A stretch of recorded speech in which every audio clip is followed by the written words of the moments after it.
Et notre invité de 7h50 ce matin, Hamza Anaou, bonjour. Bonjour Landry. Vous êtes docteur en sciences de gestion et consultant à KM Projet. On parle avec vous du secteur de l'automobile. Comment ce secteur se porte-t-il aujourd'hui? Quelles sont ses perspectives de développement alors que l'on parle d'un plan d'accélération industrielle qui va entrer en deuxième phase en 2020? C'est la question que nous abordons avec vous. Comment se porte aujourd'hui ce secteur automobile? Eh bien Landry, il faut rappeler que l'année dernière, nous avons franchi la barre des 100 milliards de dirhams en termes de chiffre d'affaires d'exportation. Ce chiffre en dépassant bien sûr les exportations en termes de phosphate. Il faut rappeler aussi que les atouts du Maroc offrent une base industrielle performante qui répond aux attentes des investisseurs. Et donc le Maroc constitue aujourd'hui une terre d'accueil, il faut bien souligner ce mot, terre d'accueil préférée des sociétés de l'industrie automobile.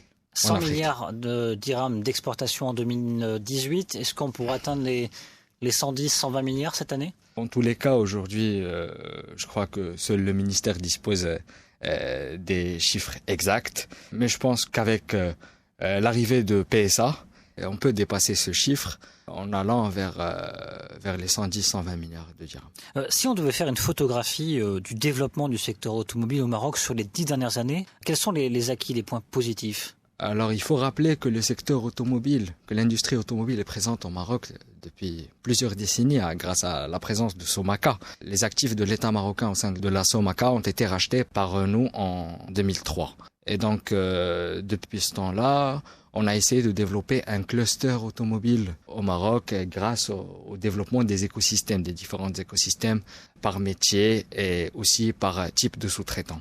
Et donc nous avons eu, grâce à cette politique-là et grâce aussi à l'inauguration de l'usine de Renault à Tanger, on a eu cette présence qui est devenue de plus en plus remarquable des sociétés automobiles à la zone franche de Tanger et aussi à une zone qui a été dédiée à l'automobile.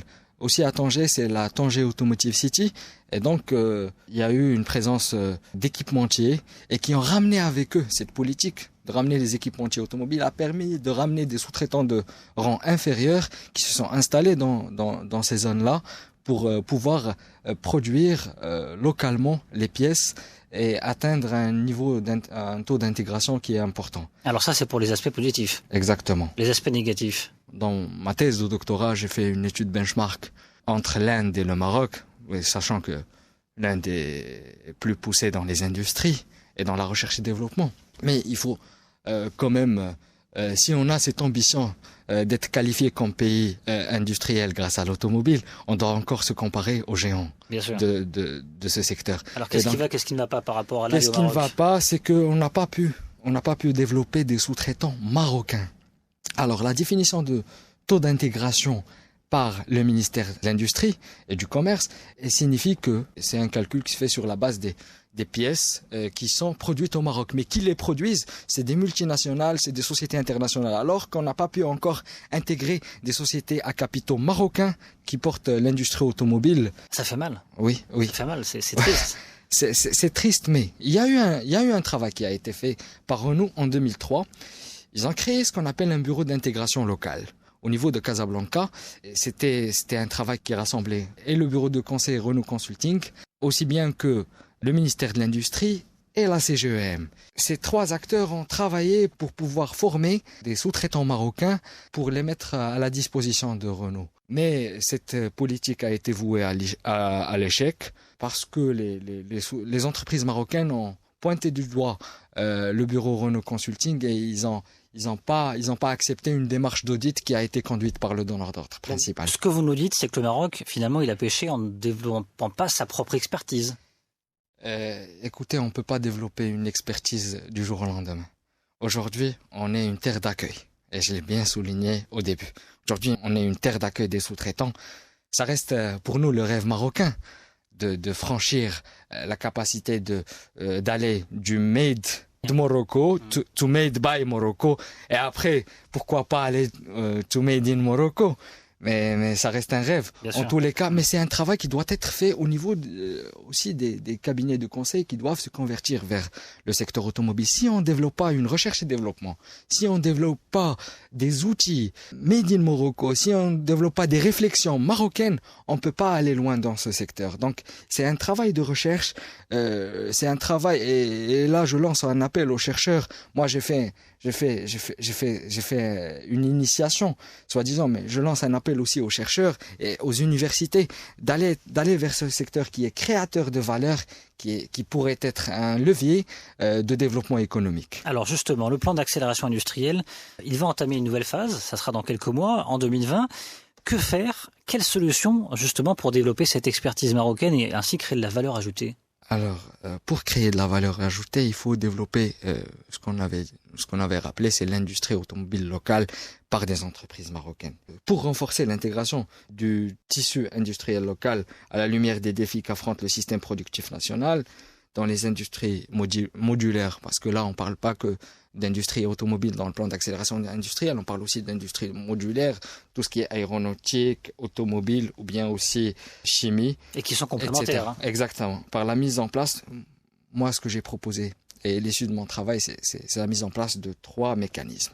Lesquels? D'abord, le soutien institutionnel de l'État, c'est-à-dire la mise en place des mécanismes incitatifs institutionnels pour encourager les entreprises à investir dans l'industrie modulaire avec la mise en place de certifications, des labels. Par exemple, on a l'Institut Imanor de normalisation qui relève du ministère de l'Industrie. On a aussi l'Agence nationale de l'ANPME qui peut jouer un rôle important dans cela. Donc pour les industries modulaires. Exactement.